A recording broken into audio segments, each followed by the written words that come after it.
Guys, this is Rich from TitanClassics.com, and this is the cr500, cr250, cr125 front caliper kit in titanium, grade 5 titanium. All the parts you see weigh 95 grams.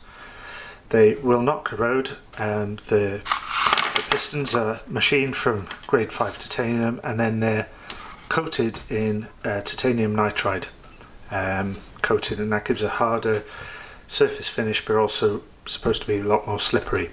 Used by, I don't know how many sets I've sold over the years, probably a few hundred, and used by I don't know, motocrosser enthusiasts and collectors and all that, and yeah, they all love them. There's castellations on the leading edge, and this to aid airflow but also reduce the amount of heat that's getting from the piston into the caliper, and these pistons reduce the heat transferred to the brake fluid, so you reduce brake fade. Anyway, yeah, if you need to know anything more, just send me a message. Cheers now, bye.